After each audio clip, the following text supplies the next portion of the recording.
दोस्तों ये स्टोरी का 36वां भाग है। अगर आपने इस स्टोरी के पिछले वाले भाग नहीं देखे हैं तो हमने प्लेलिस्ट में मेंशन कर दिया है, आप ज़रूर जाकर के चेकआउट कर सकते हैं। रूही और राजवीर के लिए यह रात बहुत ज़्यादा लंबी थी और राजवीर भी लगातार अपने दिल से लड़ रहा था। वहीं रूही घर से भागने की तैयारी कर रही थी। नेक्स्ट डे हल्दी का फंक्शन था, लेकिन रूही के चेहरे पर एक अजीब सी मुस्कान थी क्योंकि उसने भागने का प्लान बना लिया था। राजवीर को रूही के चेहरे की मुस्कुराहट देखकर कुछ गड़बड़ लग रही थी, लेकिन वह श्योर नहीं था। राजवीर या तो जानता था कि रूही या शादी अपनी मर्जी से नहीं कर रही, तो रूही इतना खुश क्यों है? रूही जब भी राजवीर को देखती उसकी तरफ एक मीठी सी मुस्कान पास कर देती और राजवीर का दिमाग खराब हो जाता। इज्जत के खातिर ही तो राजवीर ने हर्षवर्धन को अपने दिल की बात नहीं बताई और रूही इस इज्जत को खराब करके रघुवंशी मेंशन से भाग जाना चाहती थी। एक येलो कलर की साड़ी पहनकर हॉल के बीचों बीच बैठी थी और सब रूही को हल्दी लगा रहे थे। अचानक हीर ने राजवीर को देखकर कहा, राजवीर आ जाओ, तुम भी रूही को हल्दी लगा दो। राजवीर का मूड खराब था, चेहरे पर दुनिया भर की उदासी। राजवीर इस वक्त इन सब से दूर कहीं चला जाना चाहता था। वह रूही को विदा होते हुए नहीं देख सकता था, पर राजवीर जाता भी कहाँ। राजवीर अपने ही ख्याल से रोने लगा था, तभी हीर की आवाज फिर से उसके कानों में पड़ी, राजवीर भैया आ जाओ, आप भी रूही को हल्दी लगा दो। राजवीर रूही के पास गया। दोनों ही नजर एक दूसरे से टकराई। जहां राजवीर की आंखों में उदासी थी, वहीं रूही की आंखों में कॉन्फिडेंस। राजवीर ने थोड़ी सी हल्दी ली और जैसे ही रूही के गालों की तरफ हाथ बढ़ाया, रूही ने राजवीर की कलाई पकड़ ली। रूही ने पूरे कॉन्फिडेंस के साथ कहा, राजवीर तुम्हारी इतनी औकात नहीं कि तुम मेरे गालों को छू सको, इसलिए तुम मेरे गालों को हाथ नहीं लगाओगे, लेकिन मैं तुम्हें जरूर हल्दी लगाऊंगी, क्योंकि कहते हैं अगर दुल्हन की उतरी हुई हल्दी किसी को लगा दे तो उसकी शादी भी बहुत जल्दी हो जाती है। इतना कहकर रूही ने अपने गालों से थोड़ी सी हल्दी ली और राजवीर के गालों पर लगा दी। उसके बाद रूही ने पास रखे कटोरे में से हल्दी ली और राजवीर के दूसरे गाल पर लगा दी और फिर राजवीर के पास जाकर धीरे से कानों में बोली, या शादी तो मैं किसी भी हालत में नहीं करूंगी, देख लेना। रूही थोड़ा सा पीछे हुई और राजवीर की तरफ देखकर मुस्कुराने लगी। राजवीर की आंखें बड़ी हो गई। राजवीर को बहुत हैरानी थी कि रूही इस वक्त भी घर से भागने की फिराक में है, जबकि वह जानती है कि रघुवंशी परिवार की इज्जत दांव पर है। रूही राजवीर की तरफ देखकर मुस्कुराकर उठकर चली गई, जबकि राजवीर का दिमाग घूम गया। राजवीर इस वक्त गार्डन में चक्कर लगा रहा था और सोच रहा था कि आखिर रूही भाग कैसे सकती है। कोई तो है जो उसकी मदद करेगा, वरना इस सिचुएशन में वह कैसे भाग सकती है, जबकि वह मेहमानों से घिरी हुई है। राजवीर ने भी सोच लिया कि वह रूही को घर से भागने नहीं देगा। देखते ही देखते हल्दी का फंक्शन खत्म हो गया। रात हो चुकी थी। पूरा रघुवंशी मेंशन दुल्हन की तरह सजा हुआ था। रघुवंशी परिवार की इकलौती बेटी की शादी जो थी, जबकि राजवीर ने रघुवंशी मेंशन की सिक्योरिटी और ज्यादा बढ़ा दी थी। वह नहीं चाहता कि कोई अजनबी इंसान या परिंदा भी रघुवंशी मेंशन में आए। दूसरी तरफ हीर अपने कमरे में पूरी तरीके से तैयार हो चुकी थी। हीर आज बहुत खूबसूरत लग रही थी, क्योंकि उसने रघुवंशी परिवार के ट्रेडिशनल को फॉलो करते हुए राजस्थानी कपड़े पहने थे, जिसमें वह बहुत ज़्यादा खूबसूरत लग रही थी। राजस्थानी ट्रेडिशनल कपड़ों में वह राजकुमारी से कम नहीं लग रही थी। इस वक्त हीर को कोई भी देखता तो यही कहता कि हीर सच में किसी सियासत की राजकुमारी है। हीर मिरर में देखकर अपने सिर पर दुपट्टा रख रही थी कि तभी उसने अपनी पीठ पर हाथ महसूस किया। हीर की आंखें अपने आप ही बंद हो गई। हर्षवर्धन ने भी अपनी पीठ पर हाथ महसूस किया। हीर की आंखें अपने आप ही बंद हो गई। हर्षवर्धन ने भी हीर को पीछे से गले लगाकर अपनी आंखें बंद कर ली। हर्षवर्धन ने पीछे से हीर को पूरी तरह अपनी बाहों में समाते हुए कहा, हीर आज रूही की शादी पलाश से हो जाएगी और मैं अपनी एक जिम्मेदारी से आजाद हो जाऊंगा। हर्षवर्धन ने अपनी आंखें नहीं खोली, बल्कि वह तो हीर को आंखें बंद किए ही महसूस कर रहा था। हर्षवर्धन ने बिना आंखें खोले कहा, फिर इन गधों को तो मैं संभाल लूंगा, लेकिन मुझे रूही की बहुत टेंशन होती है। वह थोड़ा भी दिमाग से काम नहीं सोचती। उसे लगता है दुनिया में सब अच्छे हैं। उसकी इसी सोच का फायदा अभय उठाना चाहता है। आज रूही की डोली उठ जाएगी तो वह अभय से भी बच जाएगी। मैं जानता हूँ वह पलाश को प्यार नहीं करती, लेकिन जब वह दोनों एक दूसरे के करीब रहेंगे तो उसे पलाश से प्यार हो जाएगा। हर्षवर्धन ने हीर को ऐसे ही पकड़कर अपने दिल की बहुत सारी बातें हीर से कह डाली। हीर ने भी रिएक्ट नहीं किया। वह भी चुपचाप हर्षवर्धन की बातों को सुनती रही। थोड़ी देर हर्षवर्धन ऐसे ही खड़ा रहा। उसके बाद उसने धीरे से हीर को अपनी तरफ घुमाया और हीर के माथे को चूम लिया। हर्षवर्धन ने कहा, रूही की शादी के बाद कहीं घूमने चलेंगे, मैं तुम्हारे साथ कुछ वक्त बिताना चाहता हूँ। हर्षवर्धन आगे कुछ कहता उससे पहले ही उनके कमरे में शिवाय आ गया। शिवाय ने जानबूझकर अपनी आंखों पर हाथ रख कर कहा, क्या बात है चाचू, अब तो कहीं भी मौका नहीं छोड़ोगे।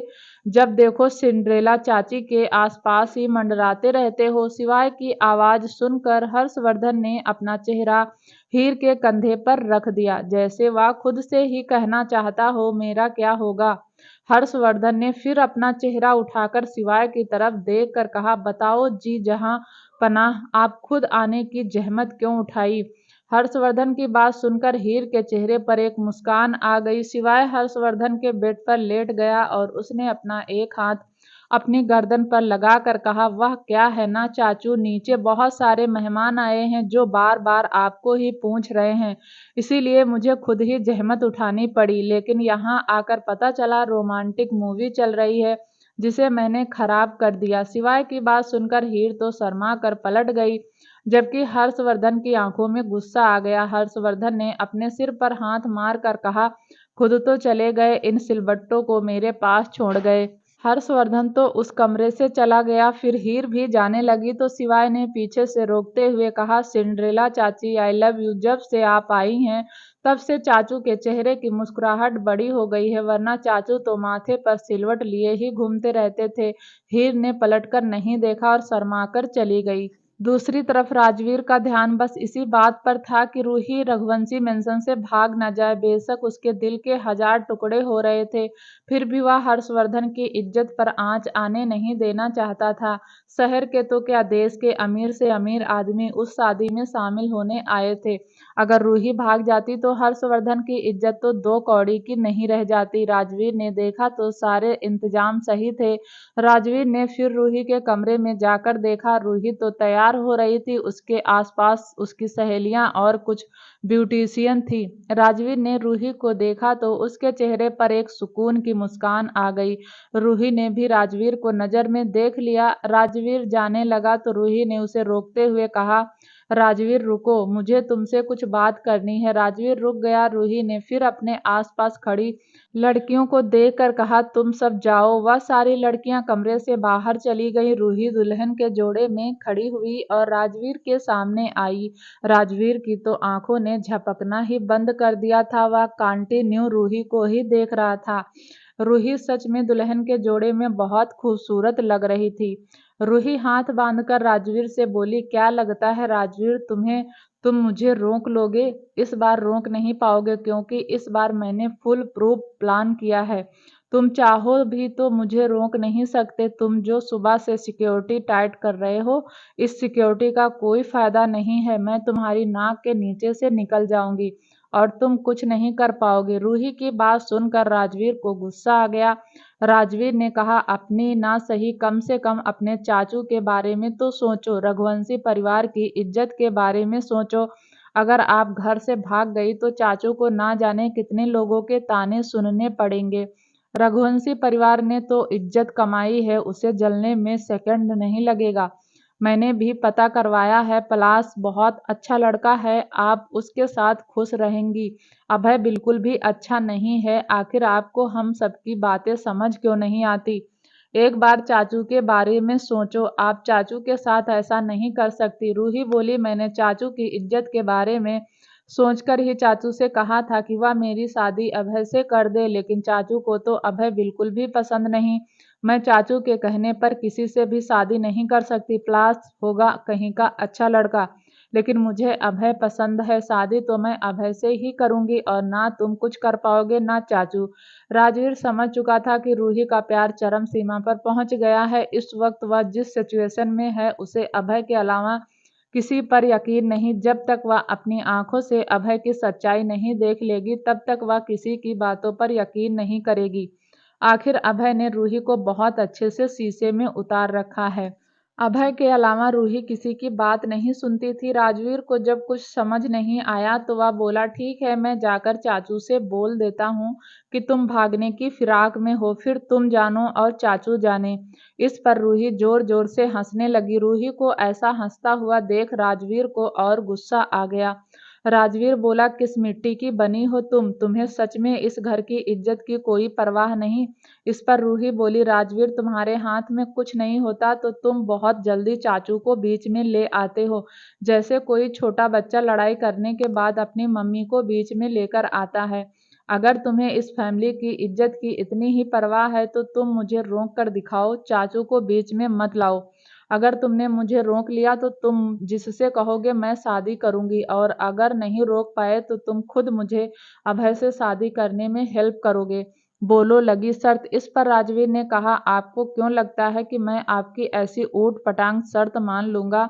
घर में बारात आने वाली है और आपको ऐसी घटिया शर्त की पड़ी है? रूही बोली, क्यों डर गए? चाचू के पास जाने का मन कर रहा है? चाचू के कंधे पर सिर रखकर रोना है? जाओ, चाचू को जो कहना है कह दो।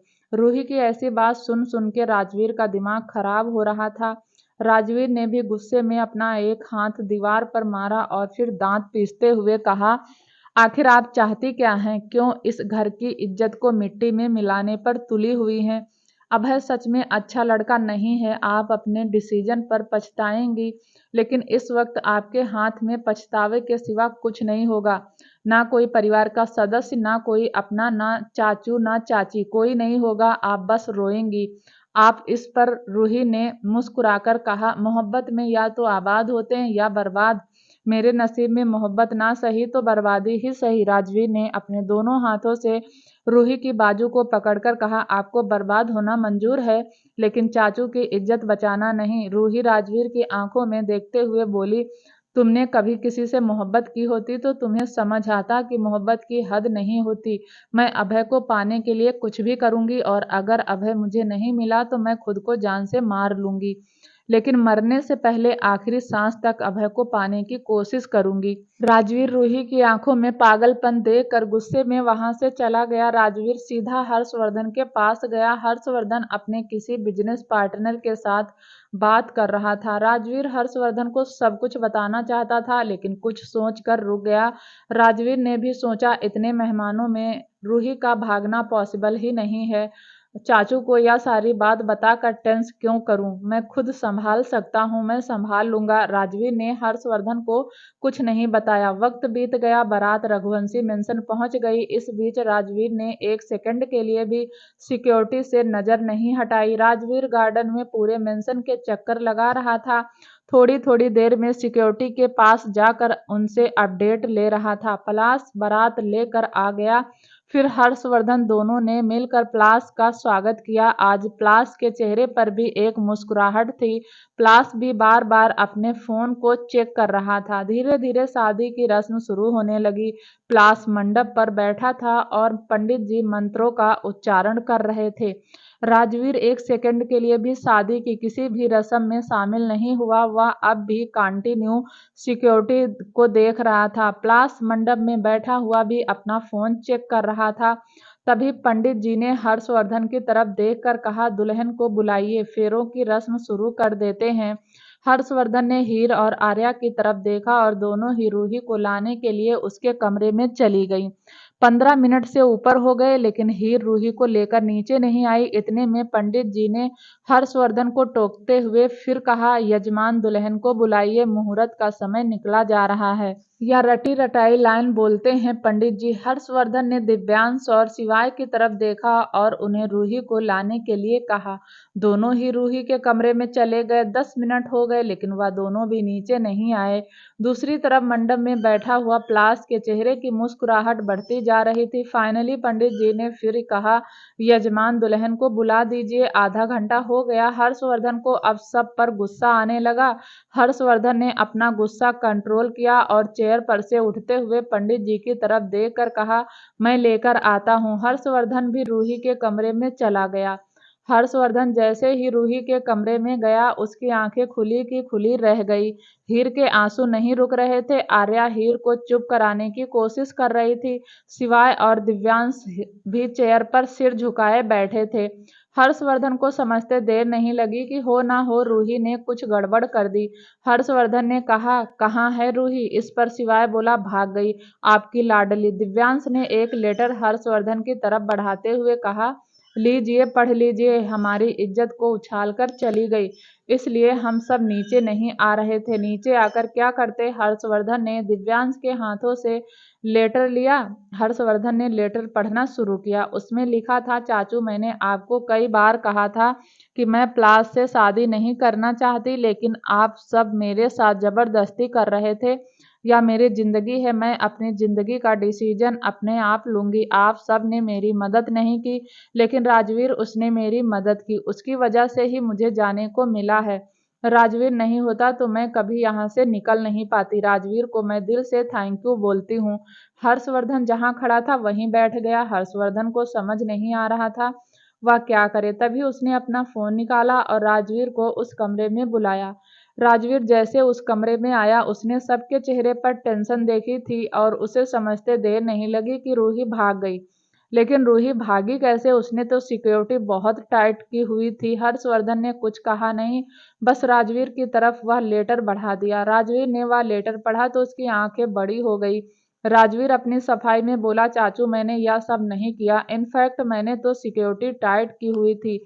रूही भाग गई और जाते जाते मुझे फंसा गई। हर्षवर्धन कुछ नहीं बोला क्योंकि वह जानता था कहीं ना कहीं राजवीर सच कह रहा है। लेकिन अगर राजवीर सच कह रहा है तो इतने सारे मेहमानों के बीच वह भागी कैसे? हर्षवर्धन राजवीर पर सवाल नहीं उठाना चाहता था, लेकिन फिर भी सवाल तो राजवीर पर ही उठ रहे थे।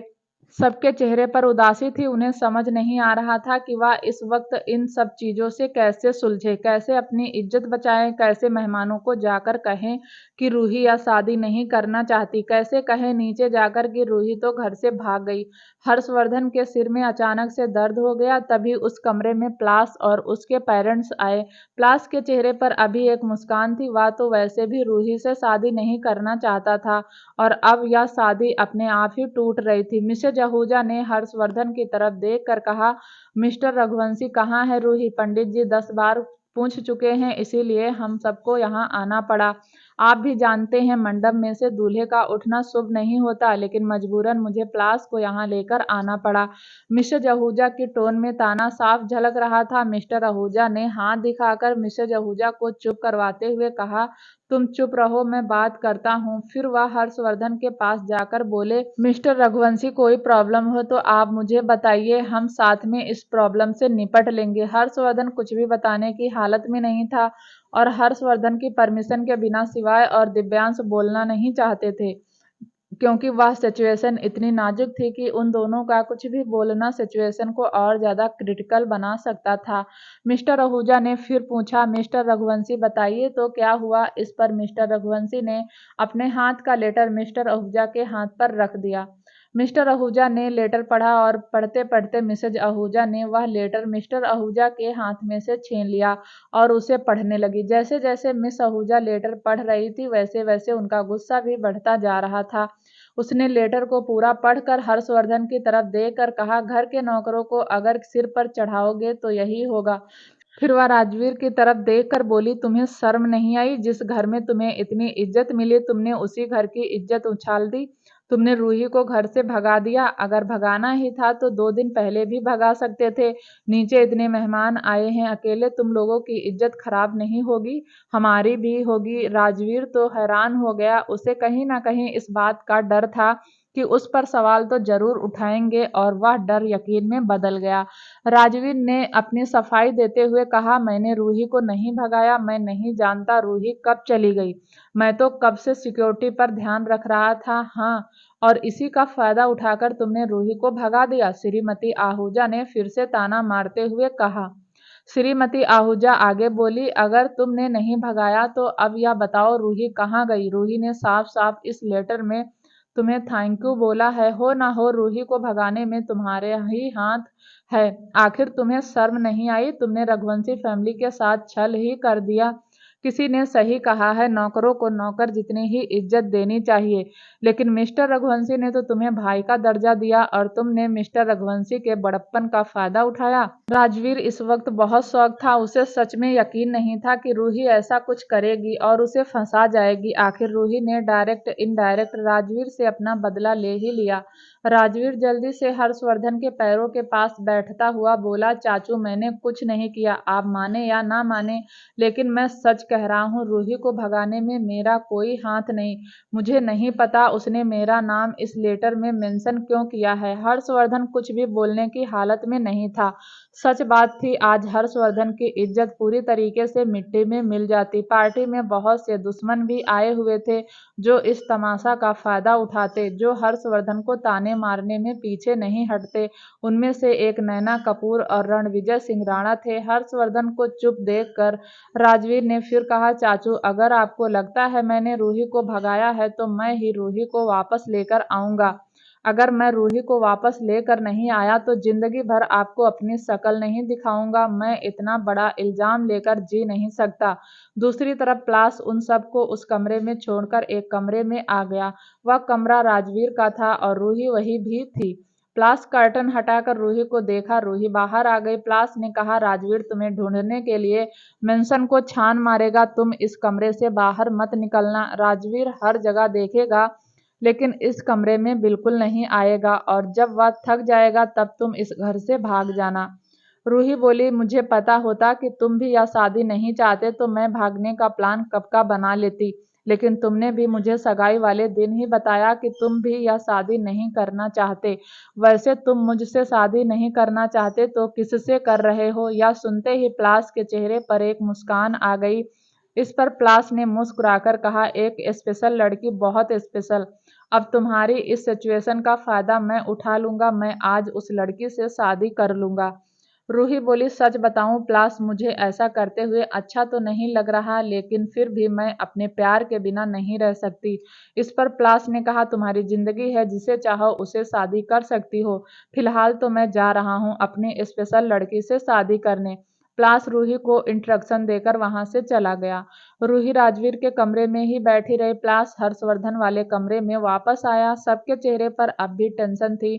राजवीर वहां से जा चुका था। बहुत देर तक श्रीमती आहूजा हर्षवर्धन को डायरेक्ट इनडायरेक्ट ताना मारती रही। हर्षवर्धन ने कुछ नहीं कहा। फाइनली प्लास बीच में बोला, मिस्टर रघुवंशी को टेंशन लेने से कुछ नहीं होगा।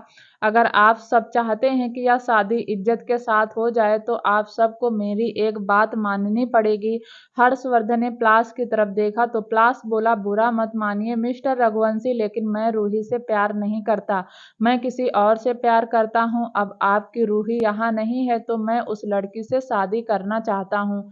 इस पर मिसेज आहूजा ने कहा, प्लास बहुत हुआ, मैं तुम्हारी किसी भी हालत में उस लड़की से शादी नहीं करने दूंगी। वह लड़की तुम्हारे साथ चलने के लायक नहीं है। अगर तुमने जोर जबरदस्ती की तो मैं जहर खा लूंगी। इस पर प्लास ने अपनी माँ को हाथ दिखाते हुए कहा, मॉम प्लीज यह 90 दशक के डायलॉग मेरे सामने मत मारो। रूही यहाँ नहीं है। अगर वह नहीं आई तो मिस्टर रघुवंशी के साथ साथ बेइज्जती हमारी भी होगी। दुनिया हम पर भी उंगली उठाएगी। आपके बेटे को भी कहेगी कि उसके बेटे में ही कोई कमी होगी जो लड़की मंडप से भाग गई। अब इज्जत बचाने का बस एक ही तरीका है, मैं जिससे प्यार करता हूँ उससे शादी कर लूँ। हमारी इज्जत भी बच जाएगी और मिस्टर रघुवंशी की भी। सिवाय दिव्यांश, हर्षवर्धन तीनों ही हैरान होकर प्लास को देख रहे थे। प्लास के चेहरे का कॉन्फिडेंस देखकर हर्षवर्धन ने कहा, तुम मेरी सिचुएशन का फायदा उठाना चाहते हो? इस पर प्लास ने हाथ जोड़कर कहा, मिस्टर रघुवंशी कुछ भी समझ लीजिए, लेकिन यह बात तो है रूही के अंदर मुझसे ज्यादा हिम्मत थी जो वह यह शादी छोड़कर भाग गई। मुझ में हिम्मत नहीं है, इसलिए मैं यहाँ बारात लेकर आ गया, लेकिन अब मेरी हिम्मत मुझसे कह रही है कि मैं उस लड़की से शादी करूं जिससे मैं प्यार करता हूं। श्रीमती आहूजा कुछ बोलती उससे पहले ही मिस्टर आहूजा ने उन्हें चुप करवाते हुए कहा, चुप रहो। और फिर उसने प्लास को देखकर कहा, प्लास, क्या तुम सचमुच उस लड़की से शादी करना चाहते हो? वह लड़की किसी भी हालत में तुम्हारे लायक नहीं है। तुम जिंदगी भर उस लड़की के साथ एक बोझ का रिश्ता निभाओगे। समझने की कोशिश क्यों नहीं करते? उस लड़की को हम अपने घर में नौकरानी भी नहीं रख सकते, और तुम कह रहे हो कि तुम उसे आहूजा फैमिली की बहू बनाओगे? या नहीं हो सकता? प्लास ने भी बात पर चोट मारते हुए कहा, ठीक है तो मत कीजिए, जाकर बता दीजिए कि आपकी होने वाली बहू भाग गई। जाकर नीचे मेहमानों से ताने सुन लीजिए। इसमें बेइज्जती बस रघुवंशी परिवार की नहीं होगी, हमारी भी होगी और बराबर होगी। इस बेइज्जती से बचने का एक ही तरीका है, मैं उस लड़की से शादी कर लूं।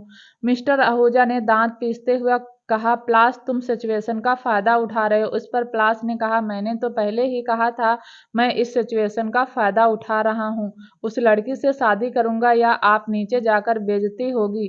अब आप डिसाइड कर लीजिए कि आपको क्या चाहिए। मिस्टर आहूजा के माथे पर बल आ गया। मिस्टर आहूजा ने कहा, मुझे यकीन नहीं आता कि तुम इस सिचुएशन में भी सेल्फिश होकर अपने बारे में सोच सकते हो। प्लास कुछ बोलता उससे पहले ही हर्षवर्धन ने कहा, मिस्टर आहूजा, आखिर प्लास की शादी उस लड़की से ही हो जाएगी तो क्या प्रॉब्लम है? हमें पता होता प्लास रूही से शादी नहीं करना चाहता तो हम यह रिश्ता ही नहीं करते। हर्षवर्धन ने फिर प्लास की तरफ देखकर कहा, प्लास, तुम जो कह रहे हो ठीक है। तुम्हें पूरा हक है कि तुम उस लड़की से शादी करो जिसे तुम प्यार करते हो। कहाँ है वह लड़की? उस लड़की को बुलाओ, उसके माँ बाप को बुलाओ, मैं उसके माँ बाप से बात करता हूँ। प्लास ने हल्का सा मुस्कुराकर कहा, उस लड़की के माँ बाप नहीं है। उस लड़की का जो कुछ भी हूँ मैं हूँ। वह तो मुझसे शादी भी नहीं करना चाहती, मैं ही जिद कर रहा हूँ। तभी प्लास ने किसी को फोन किया और एक लड़की कमरे में आई। वह लड़की व्हील चेयर पर थी, उसकी आंखों में आंसू थे। प्लास उस लड़की के पास गया और उसकी व्हील चेयर को लेकर कमरे के अंदर दाखिल हुआ और फिर सबको इंट्रोडक्शन करवाते हुए बोला, यह है पवित्रा, मैं इसी से शादी करना चाहता हूँ। यह सुनते ही पवित्रा की आंखों में आंसू और ज्यादा बहने लगे। पवित्रा को देखकर मिस्टर और मिसेज आहूजा का गुस्सा और बढ़ गया। मिस्टर आहूजा ने फिर से दांत पीसते हुए कहा, दिमाग खराब हो गया है? प्लास एक लंगड़ी लड़की से शादी करना चाहता है, समझा समझा के थक गए। लेकिन इस लड़की ने तो ना जाने तुझ पर क्या जादू कर दिया जो तू इस लड़की से ही शादी करने पर पड़ा हुआ है। हर्षवर्धन ने जब उस लड़की को देखा तो उसकी आंखें भी खुली की खुली रह गई। सच में प्लास इतना अच्छा था कि वह एक अपाहिज लड़की से शादी करना चाहता था। प्लास के बारे में सब ने अच्छा ही सुना था, सब जानते थे प्लास का नाम कभी किसी लड़की के साथ नहीं जुड़ा, क्योंकि प्लास ने पवित्रा से प्यार किया था। और सच में प्लास का प्यार बहुत ही पवित्र था। शिवाय और दिव्यांश भी पवित्रा को देख रहे थे। पवित्रा दिखने में बहुत सुंदर थी, बस कमी थी तो उसके पैर खराब थे, वह अनाथ थी। पवित्रा ने जब देखा प्लास के पेरेंट्स गुस्सा कर रहे हैं तो उसने प्लास का हाथ पकड़कर नम आंखों से बोली, प्लास, तुम्हारे माँ बाप गलत नहीं कह रहे हैं, भला मुझसे शादी करके तुम्हें क्या मिलेगा? प्लास पंजों के बल बैठ गया और उसने दोनों हाथों से पवित्रा का चेहरा पकड़कर कहा, मैं तुम्हारे अलावा किसी और से शादी नहीं करूंगा। और रही बात तुम्हारे पैर की, तो मैं अमेरिका में डॉक्टर से अपॉइंटमेंट ले लूंगा। शादी करने के बाद हम अमेरिका जाएंगे और वहां तुम्हारे पैरों का ट्रीटमेंट होगा। पवित्रा रोते हुए बोली, मुझसे शादी करके तुम बर्बाद हो जाओगे, मेरे पैर ठीक नहीं हो सकते। इस पर प्लास ने कहा, तुमसे शादी नहीं करूंगा तो भी बर्बाद हो जाऊंगा, तो क्यों ना तुमसे शादी करके ही बर्बाद हो जाऊं। हर्षवर्धन, शिवाय और दिव्यांश तीनों ही सुन्न खड़े होकर पवित्रा और प्लास की कन्वर्सेशन सुन रहे थे। तीनों ही बहुत ज्यादा हैरान थे। तीनों की नजरों में प्लास की इज्जत बढ़ गई थी। तीनों को ही यकीन नहीं था कि प्लास व पवित्रा जैसी अपाहिज लड़की से शादी कर सकता था। मिस्टर आहूजा ने गुस्से में फिर कहा, प्लास, अगर तुम इस लड़की से शादी करोगे तो मैं तुम्हें प्रॉपर्टी से बेदखल कर दूंगा। यह सुनते ही पवित्रा के आंसू टपकने लगे, जबकि प्लास के चेहरे पर एक मुस्कुराहट आ गई। प्लास बोला, आपका बिजनेस मेरे बलबूते पर ही चल रहा है मिस्टर आहूजा, फिर भी आप मुझे बिजनेस से दूर करना चाहते हैं तो कर दीजिए, या तो मेरे लिए और ही भी अच्छी बात है। मुझे बिजनेस की टेंशन खत्म हो जाएगी और मैं अपनी पवित्रा के साथ ज़्यादा से ज़्यादा वक्त बिता पाऊंगा। पवित्रा रोते हुए बोली, बस करो प्लास, सोच कर देखो, वह तुम्हारे माँ बाप हैं, गलत नहीं कह रहे हैं। मेरे साथ तुम्हें कभी जिंदगी में खुशी नहीं मिलेगी, मैं कभी खुश नहीं रह कर पाऊंगी। तुम मुझ समझ नहीं रहे हो, मैं तो फिजिकल भी ठीक नहीं हूँ। इस पर प्लास पवित्रा के थोड़ा सा करीब गया और उसके कान में बड़ी ही मीठी सी आवाज में बोला, तुम फिजिकल कितनी ठीक हो और कितनी नहीं, या मैं डिसाइड करूंगा, तुम नहीं समझी। और अब चुपचाप जाकर रेडी हो जाओ, वरना मैं खुद तुम्हें वेडिंग ड्रेस पहना दूंगा। फिर मत कहना कि शादी से पहले ही मैंने तुम्हारे साथ शरारत कर ली। यह सुनते ही पवित्रा ने प्लास की तरफ नम आंखों से देखा। प्लास ने एक लड़की को बुलाया और उसे इशारा करते हुए कहा, पवित्रा को ले जाओ और बहुत अच्छे से तैयार करना। वह लड़की पवित्रा को ले गई। प्लास ने फिर अपने माँ बाप की तरफ देखकर कहा, क्या सोच रहे हैं माँ पापा, मैं पवित्रा से आज से प्यार नहीं करता, पिछले 4 साल से करता हूँ। मैं आपके कहने पर पवित्रा से दूर रहकर भी देख लिया, लेकिन पवित्रा तो कहीं ना कहीं मेरे अंदर ही रहती है, मैं इसके बिना नहीं रह पाऊंगा। आज अगर शादी होगी तो मेरी और पवित्रा की, वरना नहीं होगी। अब हर्षवर्धन ने भी मिसेज आहूजा को समझाते हुए कहा, अगर आपके बेटे की खुशी पवित्रा में है तो आपको अपने बेटे की बात मान लेनी चाहिए। अगर आपने अपने बेटे की शादी किसी दूसरी लड़की से जोर जबरदस्ती करके करवा दी तो भी इसकी शादीशुदा जिंदगी अच्छी नहीं चलेगी। आपको अपने बेटे की बात मान लेनी चाहिए। मिस्टर और मिसेज आहूजा दोनों ही यह शादी नहीं करना चाहते थे, लेकिन फिलहाल सिचुएशन को देखते हुए दोनों ने शादी के लिए हाँ कर दी। प्लास के चेहरे पर एक मुस्कुराहट आ गई। प्लास ने फिर हर्षवर्धन को देखकर कहा, मैं जानता हूँ रूही आपकी गुनहगार है, लेकिन उससे कहीं ज्यादा गुनहगार मैं हूँ। आपसे माफी मांगने के अलावा मैं कुछ नहीं कर सकता, लेकिन मैंने जो कुछ भी किया वह अपनी और पवित्रा की शादी के लिए किया। मैं अगर ऐसी सिचुएशन क्रिएट नहीं करता तो मेरे माँ बाप कभी नहीं मानते। प्लास ने फिर हर्षवर्धन की तरफ देखकर हाथ जोड़कर कहा, मैं आपसे माफी मांगता हूँ। आप माफ करें या ना करें यह आपके ऊपर है, लेकिन मुझे अगर अपने पवित्रा को पाने के लिए कुछ हदें पार करनी पड़ी तो मैंने कर दी। हर्षवर्धन ने प्लास के हाथों पर हाथ रख कर कहा, मुझे तुमसे कोई शिकायत नहीं है, बल्कि गर्व है कि तुमने पवित्रा जैसी लड़की को अपना जीवन साथी बनाने का फैसला किया। हर्षवर्धन ने फिर दिव्यांश और शिवाय की तरफ देखकर कहा, कुछ लड़के तो नालायक होते हैं और नालायक ही रहते हैं, उनका कुछ नहीं हो सकता। काश तुम्हारे जैसा एक लायक बेटा होता। इस पर प्लास ने हंसते हुए कहा, आप हर बार दिव्यांश और शिवाय को ही ताने क्यों मारते हैं। इस पर हर्षवर्धन ने हल्के गुस्से में कहा, दिव्यांश और शिवाय के काम तो जूते खाने वाले होते हैं, मैं तो फिर भी ताने मारकर ही संतुष्ट हो जाता हूँ। थोड़ी देर बाद प्लास और पवित्रा दोनों ही मंडप में बैठे थे। प्लास ने पवित्रा का हल्का सा घूंघट करवा रखा था, जिसकी वजह से पार्टी में आए हुए लोगों को पता ही नहीं चला कि वह रूही नहीं पवित्रा है। दोनों फैमिली की इज्जत भी बच गई थी और प्लास और पवित्रा की शादी भी हो रही थी। दूसरी तरफ राजवीर ने पूरी हवेली छान मारी थी, लेकिन रूही का कहीं पता नहीं चला। प्लास ने सही कहा था, राजवीर पूरी हवेली देखेगा लेकिन अपने कमरे में कभी नहीं। राजवीर को अब रूही नहीं मिली तो वह कुछ बॉडीगार्ड को लेकर मेंशन से निकल गया। दूसरी तरफ जब रूही को यकीन हो गया कि मेंशन की सिक्योरिटी ढीली पड़ गई है तो वह भी मेंशन से भाग गई। मंडप में पंडित जी ने फेरों के लिए खड़ा होने के लिए कहा। अब तो पवित्रा की आंखों में आंसू आ गए। पवित्रा के आंसू घूंघट में दिखाई दे रहे थे, क्योंकि पवित्रा ने नेट के दुपट्टे से घूंघट किया हुआ था। प्लास ने पवित्रा को देखा और पलकें झपकाई, जैसे कहना चाहता हो, तुम्हें टेंशन लेने की जरूरत नहीं है, मैं हूं ना। प्लास खड़ा हुआ और उसने एक ही झटके में पवित्रा को गोद में उठा लिया। वहां खड़े हुए सारे लोग ताली बजाने लगे। सबको लगा कि यह एक रोमांटिक मोमेंट है। प्लास ने पवित्रा को गोद में उठाकर फेरे लिए। प्लास और पवित्रा के फेरे हो रहे थे और आसपास के खड़े लोग उन पर फूल बरसा रहे थे। दिव्यांश और शिवाय भी फूल बरसा रहे थे, जबकि हर्षवर्धन की भौं तनी हुई थी। बेशक वह पवित्रा और प्लास की शादी से खुश था, लेकिन जो आज रूही ने किया था उसकी वजह से हर्षवर्धन के सिर में फिर से दर्द हो गया। हर्षवर्धन ने शिवाय और दिव्यांश को देखा जो मुस्कुराकर प्लास और पवित्रा पर फूल फेंक रहे थे।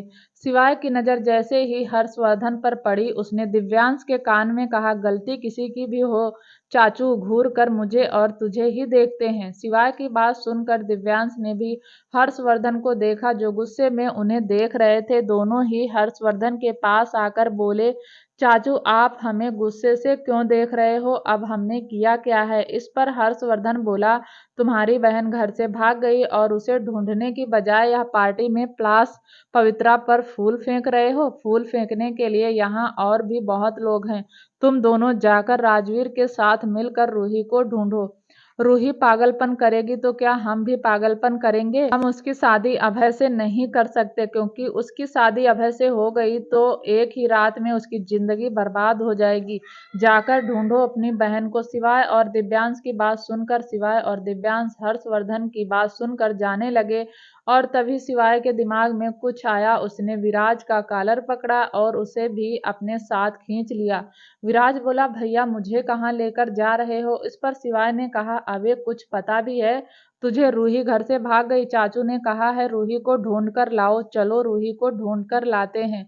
दिव्यांश को बाहर को जाता हुआ देखकर पैंथर भी उसके साथ चला गया। सौर्य की नजर उन चारों के ऊपर ही थी।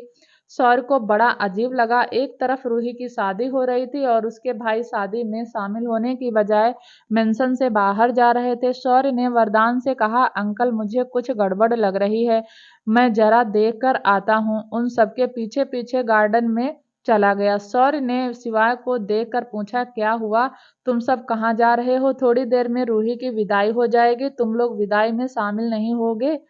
चाचू अकेले ही उसकी विदाई करेंगे। शिवाय जो कि गाड़ी का गेट खोला था सौर्य की बात सुनकर रुक गया।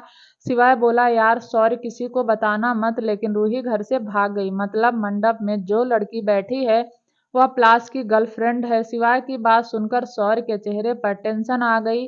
सौर्य बोला, क्या बात कर रहा है शिवाय? वह लड़की रूही नहीं है। इस पर दिव्यांश ने ना में गर्दन हिलाते हुए कहा, नहीं सॉरी, वह लड़की रूही नहीं है और हम सब रूही को ढूंढने ही जा रहे हैं।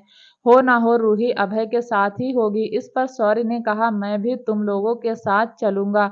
हम सब अलग अलग डायरेक्शन में जाएंगे और जिसे भी रूही मिल जाएगी वह एक दूसरे को इन्फॉर्म कर देगा।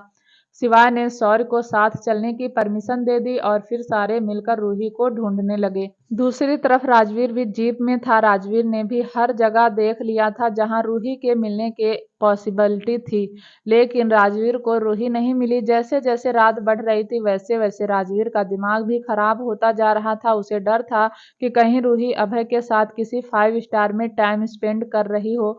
राजवीर को डर था कहीं रूही अभय को पाने में अपनी लिमिट क्रॉस ना कर दे। उसे डर था कि कहीं अभय रूही की मासूमियत का फायदा ना उठा ले। तभी राजवीर फोन में एक मैसेज आया जो मेंशन में काम करने वाले एक बॉडीगार्ड का था। उसने राजवीर को एक रिसोर्ट के बारे में बताया। मैसेज पढ़कर राजवीर ने गाड़ी घुमा दी। करीब 1 घंटे बाद राजवीर एक रिसोर्ट के पास पहुंचा जहां एक मंडप लगा हुआ था। राजवीर को समझते देर नहीं लगी कि रूही अभय से शादी कर रही है, लेकिन उस रिसोर्ट के बाहर 20-25 बाउंसर खड़े थे जो अभय ने हायर किए हुए थे। अभय जानता था कि रघुवंशी परिवार रूही से उसकी शादी आराम से तो नहीं होने देगा, इसलिए उसने 20-25 बाउंसर पहले ही अपनी प्रोटेक्शन के लिए खड़े किए हुए थे। राजवीर भी अपने साथ 4 बाउंसर को लेकर वहां गया, लेकिन राजवीर अंदर जा पाता उससे पहले ही अभय के बाउंसर ने उन सबको रोक दिया। देखते ही देखते उन सब में लड़ाई होने लगी, लेकिन वह 20-25 बाउंसर थे और राजवीर सिर्फ 4-5, इसलिए वह बाउंसर राजवीर और उसके बाउंसर पर भारी पड़ने लगे। तभी एक बाउंसर राजवीर के सिर में हॉकी स्टिक मारने लगा तो उसका हाथ शिवाय ने पकड़ लिया। शिवाय गुस्से में बोला, 20-25 होकर भी चीटिंग कर रहे हो? शिवाय को देखकर राजवीर के अंदर फिर से जोश भर गया और राजवीर बोला, शिवाय अंदर रूही अभय से शादी कर रही है। देखते ही देखते वहां फाइट शुरू हो गई। शौर्य, दिव्यांश, पैंथर, राजवीर, शिवाय, विराज और उसके बॉडीगार्ड सब अभय के बाउंसर को मार रहे थे और इसी बात का फायदा उठाकर राजवीर रिसोर्ट के अंदर चला गया। राजवीर ने अंदर जाकर देखा रूही और अभय दोनों ही मंडप में बैठे हुए थे। और अभय के कुछ रिलेटिव भी वहां खड़े थे। रूही ने जैसे ही राजवीर को देखा उसे हैरानी हुई। उसे यकीन नहीं था कि राजवीर उसे इतनी जल्दी ढूंढ लेगा। राजवीर ने नोटिस किया कि एक औरत रूही और अभय का गठबंधन करने ही वाली है। राजवीर गुस्से में मंडप में गया और जाते ही पास रखा एक कलश उठाया और अग्निकुंड में डाल दिया। अग्निकुंड बुझ गया। इस पर रूही को गुस्सा आ गया और वह खड़ी होकर बोली, राजवीर आखिर तुम चाहते क्या हो? क्यों मेरी जिंदगी में ग्रहण बनकर आ गए? राजवीर भी रूही को गुस्से में देख रहा था और फिर बोला, मैं तुम्हारी जिंदगी में ग्रहण बनकर आया हूँ? तुम खुद तो रघुवंशी परिवार की इज्जत नीलाम करके यहाँ भाग कर आ गई और जाते जाते मुझे फंसा दिया। जाते जाते मुझे चाचू की नजरों में गिराना चाहती थी। इस पर रूही ने उंगली दिखाकर कहा, राजवीर तुमने मेरे अभय को इतना मारा और मैं तुम्हारे साथ इतना सा भी ना करूं? इस पर राजवीर ने गुस्से में कहा, इतना सा सब तुम करके मुझे सारी जिंदगी के लिए मुझे चाचू की नजरों में गिरा कर आई हो। तुम्हें 100 बार समझा चुका हूं कि अभय अच्छा लड़का नहीं, लेकिन तुम्हारी अकल पर तो पत्थर पड़े हुए हैं। आज तुम्हें चाचू के सामने ले जाऊंगा और उसके बाद हमेशा के लिए मेंशन से चला जाऊंगा। मैं नहीं चाहता कि अगली बार भी तुम इस घटिया लड़के के साथ भाग जाओ और नाम मुझ पर आए। तुम्हारी वजह से तुम्हारी होने वाली सास ने मुझे ना जाने क्या क्या सुना दिया। रूही तुम खुद को समझती क्या हो? इस पर रूही की आंखें बड़ी हो गई। राजवीर ने आज तक रूही का नाम नहीं लिया था, लेकिन आज राजवीर ने गुस्से में रूही को रूही कह दिया था। रूही भी गुस्से में बोली, राजवीर तुम तमीज भूल गए हो। तुम भूल गए हो तुम रघुवंशी परिवार के सिर्फ एक बॉडीगार्ड हो और तुम मुझे नाम से बुला रहे हो। इज्जत लायक काम नहीं किया तुमने। तुम्हें तो मैं रूही भी गलत कह रहा हूँ। अगर अपने पर आ जाऊं तो तुम्हें तो बुलाना चाहिए चटोरी बिल्ली। अपने लिए चटोरी बिल्ली सुनकर रूही की आंखें बड़ी हो गई। रूही ने दांत पीसते हुए कहा, राजवीर तुम अपनी हद पार कर रहे हो। इस पर राजवीर बोला, अभी हद पार नहीं की। अभी तो तुम्हारे सामने अभय को मारूंगा, तब जाकर हदें पार होंगी। अभय भी मंडप में खड़ा होकर राजवीर की तरफ देखकर बोला, राजवीर आज तुम यहाँ अकेले हो, इसलिए मुझे हाथ भी नहीं लगा सकते। अभय ने यह बात बहुत एटीट्यूड के साथ बोली और इतने में ही एक पंच अभय के मुंह पर लगा जो राजवीर ने ही मारा था और फिर पॉइंट करके कहा, तू अकेला हो या चकेला हो या झुंड में हो, तुझे तो मैं आज छोड़ूंगा नहीं। तुझे 100 बार समझाया था कि रघुवंशी परिवार की इज्जत से दूर रह, लेकिन तुझे तो समझ नहीं आता। आज तेरी हड्डियां इतनी तोड़ दूंगा कि तू रूही से तो क्या, किसी से भी शादी करने लायक नहीं बचेगा। राजवीर की बात सुनकर अभय को थोड़ा डर तो लगा, लेकिन फिर उसने अपने आसपास खड़े बाउंसर को देखकर कहा, मेरा मुंह क्या देख रहे हो, मारो इसे। राजवीर की तरफ जो भी बाउंसर आता राजवीर उसे गुस्से में एक पंच मारता और वह दूर जाकर गिरता। रूही मंडप से उतरकर नीचे जाने लगी तो राजवीर ने उसका हाथ पकड़ लिया। रूही अपना हाथ छुड़वाने की कोशिश कर रही थी, लेकिन राजवीर ने रूही का हाथ नहीं छोड़ा। राजवीर ने एक हाथ से रूही का हाथ पकड़ा हुआ था और दूसरे हाथ से जो भी बाउंसर उसे रोकने आता उसे मार देता। थोड़ी देर बाद सिवाय दिव्यांश, राजवीर, पैंथर, शौर्य, विराज भी आ गए और वह सब भी लड़ने लगे। रिसोर्ट में इस वक्त पूरी तरह लड़ाई हो रही थी, बिल्कुल सिंह इज किंग मूवी जैसी।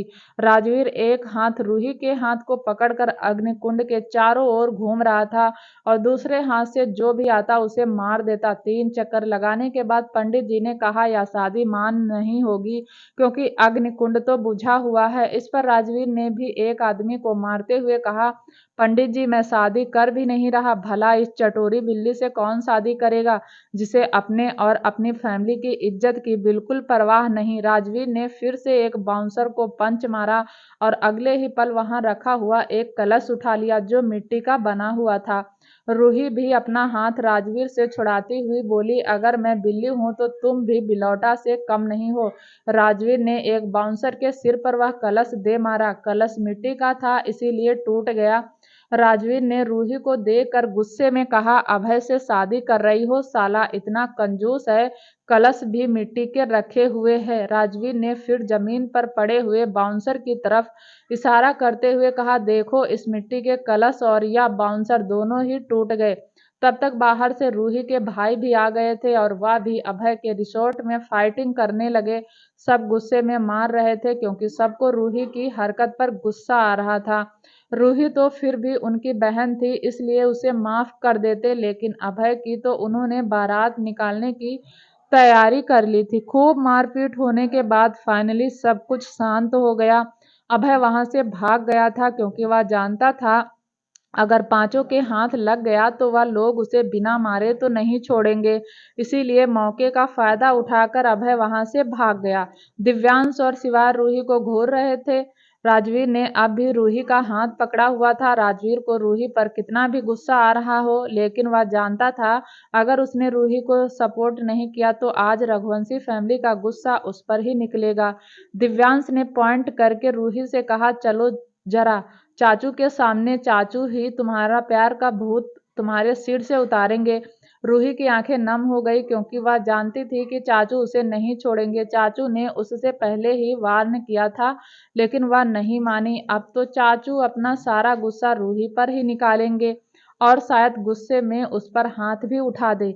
आज गुस्सा तो शिवाय को भी आ रहा था। शिवाय तो रूही की तरफ बढ़ने लगा, लेकिन राजवीर बीच में आ गया और फिर शिवाय को देख कर बोला, इसका जो करना है चाचू करेंगे, तुम अभी से कुछ मत कहो। इस पर शिवाय ने कहा, कुछ मत कहो या सीधा साधा तुम्हें फंसा कर भाग गई। अगर इसे भागना ही था तो तुम्हें क्यों फंसाया? तुम जानते भी हो अगर आज या नहीं मिलती तो तुम सारी जिंदगी के लिए चाचू की नजरों में गिर जाते। राजवीर ने शिवाय की बातों का जवाब देते हुए कहा, लेकिन मैं चाचू की नजरों में गिरा तो नहीं, आखिर में सब कुछ ठीक हो गया ना। इसकी शादी अभय से भी नहीं हुई और वह अभय शायद भाग गया। इस पर दिव्यांश ने कहा, भागता नहीं तो क्या करता? उसे पता नहीं आज तो हम उसे छोड़ेंगे नहीं, साले को जान से ही मार देते। विराज सबकी बात सुन रहा था, फिर उसने भी रूही की तरफ देख कर कहा, रूही तुमने आज जो किया वह बहुत गलत किया। तुम्हें बिल्कुल भी चाचू की इज्जत की परवाह नहीं है। अगर आज चाचू की इज्जत चली जाती तो तुम जानती भी हो क्या होता। वह जो हमारे माँ पापा ने इतना नाम कमाया है वह सब मिट्टी में मिल जाता। अगर चाचू ने तुम्हें माफ करने की सोची भी तो भी मैं चाचू को माफ नहीं करने दूंगा। विराज भी अपना गुस्सा रूही पर निकाल रहा था और रूही चुपचाप राजवीर के पीछे सर झुकाए खड़ी थी। चाहे रूही जैसी भी थी, लेकिन वह यह तो जानती थी कि वह गलत है, लेकिन वह भी अपने प्यार के हाथों मजबूर थी। उसे सच में नहीं पता था कि अभय एक अच्छा लड़का नहीं है। राजवीर ने विराज को चुप करवाते हुए कहा, विराज बस करो, अब घर चलते हैं। अब इसे पनिश चाचू करेंगे, चलो अब घर चलते हैं। सबको राजवीर का सजेशन सही लगा और सब उसे रिसोर्ट से बाहर लेकर आने लगे। पहले राजवीर ने रूही का हाथ पकड़ा हुआ था, लेकिन अब रूही ने राजवीर की बाजू पकड़ ली क्योंकि वह जानती थी उसे राजवीर ही बचा सकता है। रूही ने तो डर कर राजवीर की बाजू पकड़ी थी, लेकिन राजवीर के चेहरे पर एक हल्की सी मुस्कान आ गई जो ना के बराबर थी और राजवीर भी समझ रहा था कि रूही ने उसकी बाजू इसलिए पकड़ी है क्योंकि अब वह चाचू से बचना चाहती है। अगर वह राजवीर की बाजू नहीं भी पकड़ती तो भी राजवीर चाचू से तो उसे बचा ही लेता। दूसरी तरफ हर्षवर्धन ने पवित्रा का कन्यादान कर दिया था। प्लास ने पवित्रा को गोद में लेकर विदाई भी ले ली थी। अब पवित्रा प्लास के पास उसकी गाड़ी में बैठी थी। पवित्रा को अपनी किस्मत पर यकीन नहीं आ रहा था कि उसकी शादी प्लास से हो गई। उसने तो सपने में भी प्लास के साथ अपनी शादी नहीं देखी थी। अपने पैरों के चलते उसने हमेशा प्लास को समझाने की कोशिश की। प्लास ने पवित्रा की तरफ देख कर कहा, क्या हुआ पवित्रा, यकीन नहीं आ रहा कि हमारी शादी सच में हो गई? इस पर पवित्रा नम आंखों से कहा, प्लास तुम अपने डिसीजन पर पछताओगे तो नहीं? प्लास ने गाड़ी में ही पवित्रा को अपनी बाहों में भर लिया और फिर उसके माथे को चूम कर बोला, हम 2 दिन बाद अमेरिका जा रहे हैं, वहां तुम्हारे पैर का ट्रीटमेंट होगा, फिर तुम चलने लगोगी। जब तक तुम पूरी तरीके से ठीक नहीं हो जाती मैं इंतजार करूंगा। तुमसे शादी हो गई मेरे लिए यही काफी है, बाकी प्यार तो सारी जिंदगी तुम्हें करना ही है। इतना कहकर प्लास ने पवित्रा की तरफ एक आइज ब्लिंक कर दी। पवित्रा के चेहरे पर शर्म आ गई। क्या राजवीर अपनाएगा रूही को? क्या रूही अब अपना इरादा बदल देगी, अभय को छोड़ देगी? क्या होगा आगे जानने के लिए प्लीज दोस्तों चैनल को लाइक शेयर सब्सक्राइब जरूर करें ताकि जब भी वीडियो डालें आपको नोटिफिकेशन तुरंत मिले। तब तक के लिए नमस्कार, धन्यवाद।